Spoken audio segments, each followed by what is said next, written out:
Hey everyone, Scorpius here. Loads of you have reached out with a bunch of questions about Path of Exile 1, whether it's worth trying it as a new player, what are the differences between Path of Exile 1 and 2, what's the state of POE2, and many like-minded questions which, to be honest, they're very good questions to ask. Currently I have over 700 hours in POE2 and over 100 hours in POE1, which doesn't make me anything close to an expert, but I'm gonna dive deeper into the differences that I found and how they made me feel, in the hopes that I will answer some of your questions. So to do that effectively, I've prepared a nice little table with the main gameplay differences that I've noticed and encounters. Once we go through it, I'm gonna give you a quick summary of my opinion. So starting things off with the content, POE1 has so much more content than you can choose from, and to name a few that don't even exist in POE2 are things like Blight, Abyss, Harbingers, Bestiary, and a lot more.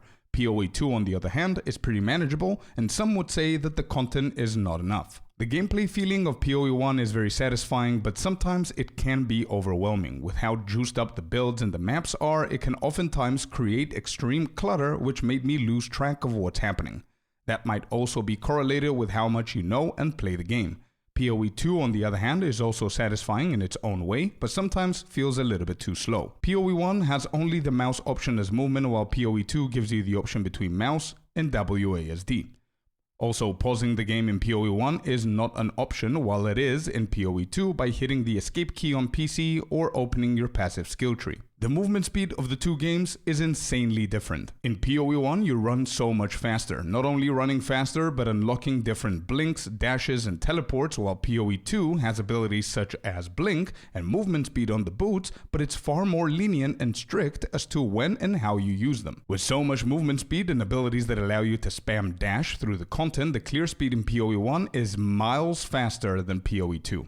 Both currencies and systems in POE1 are far too many. The game doesn't do a very good job introducing the majority of these things, and personally I only have 100 hours in the game, so I find their volume overwhelming. If I spend another 1,000 hours into it, then probably my opinion is going to change, but it won't change the fact that there are too many. POE2 on the other hand has a pretty healthy amount of both of these things, at least for now. Regarding the campaign, POE1 has 10 acts that you need to complete before going into the endgame. Even though you can choose to cruise through them by skipping everything, it still felt that it was a little bit too much. POE2, however, has 6 acts. Things are definitely slower and more engaging with the campaign, but can definitely feel repetitive since you're repeating the same 3 acts over and over again. The ability difference is huge between the two games. In POE1, they have this system where the abilities are sockets that you add to your gear. But to do that, you need to make sure that the colors of the sockets relate to the abilities and supports you want to add. And also, you need to make sure that they're linked the right way.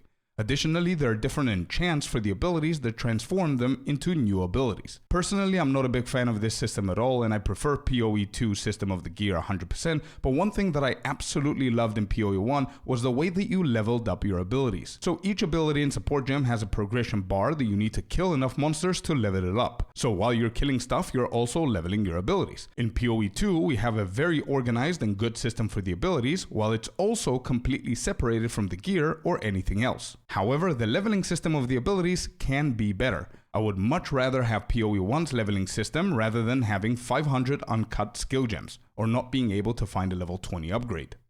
Regarding endgame, there is no endgame map with towers and pathing in POE1, and there is no Atlas tree, at least not in the new league.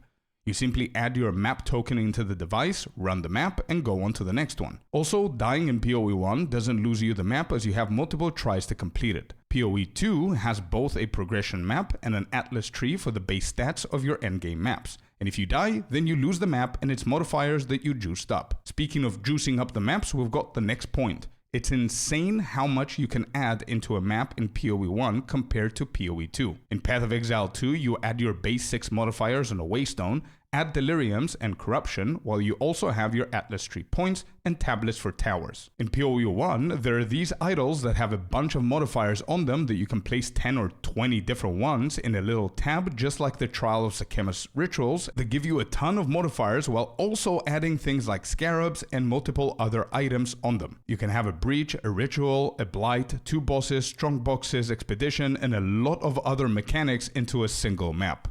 The passive skill tree in POE1 is similar to POE2, but it's a little bit more complex, which is natural throughout the years, as you have multiple different jewel sockets, nodes within nodes, and other items like tattoos. In POE1, ascendancies offer you more options and you can easily respec out of them, while in POE2 you have fewer options and you're locked into your choice, which is something that will probably change. The ascendancy trials, or labs as they call them in POE1, are insanely easier and faster to do, while in POE2 are slower, harder, and much more punishing. Next point is regarding the flasks in both games. POE1 has 5 slots for them instead of 2, and there are different variations of flasks that you can use, not only mana and health like POE2. Personally, I would love to see POE2 having 3 slots, 1 health, 1 mana, and 1 buff. I think that's the perfect balance. Another thing that Path of Exile 1 does incredibly well is crafting. You have 2 different crafting tables and a bunch of currency that allows you to carefully plan what exactly it is that you want with your gear, which makes it far more engaging and fun, while in POE2 crafting is almost non-existent. And lastly, there is no spirit in POE1. Auras reserve mana, while in POE2 auras reserve spirit. So with all of that in mind, here's my opinion about both games. I believe the Path of Exile 1 is an amazing game. I'm really happy that I gave it a try, and I'm definitely going to continue playing it. It's insanely rich with content, features, systems, and currencies that have been accumulated over the years. There are multiple ways of doing stuff in the game, whether you want to take a chill, focus on 1 or 2 different mechanics, min-max your builds, dig deeper into mathematical formulas, and so much more. Naturally, however, as a 10-year-old plus game, it does a pretty poor job explaining the majority of the systems and features. However, if you decide to engage more in depth, then be prepared to do a lot of reading and a lot of thinking, calculating, and definitely a lot of mistakes until you grasp some of the basics, but once you do though, it is 100% worth it. POE1 will always be a much better game than POE2 to a lot of people. Now, speaking of POE2, you know the saying, the apple doesn't fall far from the tree. It is practically the same game, or at least an incredibly similar prototype with a few things being different. Some of those differences are far better, some are meh,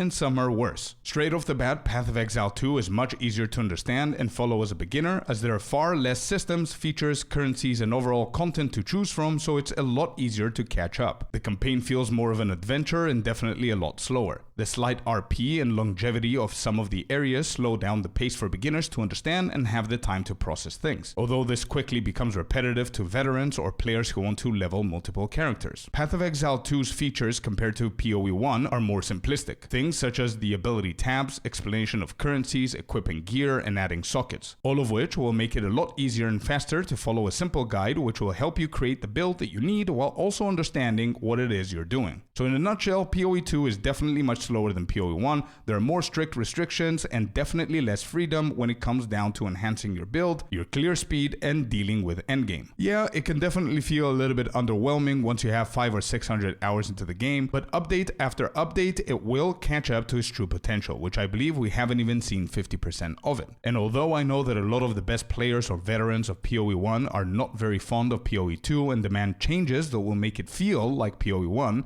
or even question the existence of the game, it should be pretty clear by now that GGG did and is doing a very good job attracting new players to the genre and introducing them to the franchise for the first time. All of that is achieved because of its simplistic reset of the older game, plus minus all the differences between them. And it's a lot easier for a POE1 player to start playing POE2 rather than a POE2 player to start playing POE1. Anyway, this was my personal breakdown and comparison between the two games. Let me know in the comments below which game you liked the most and if I missed anything between them. Thank you very much for watching. I really hope that this video helped you out. Here are 2 more videos that you might enjoy. See ya on the next one. Peace.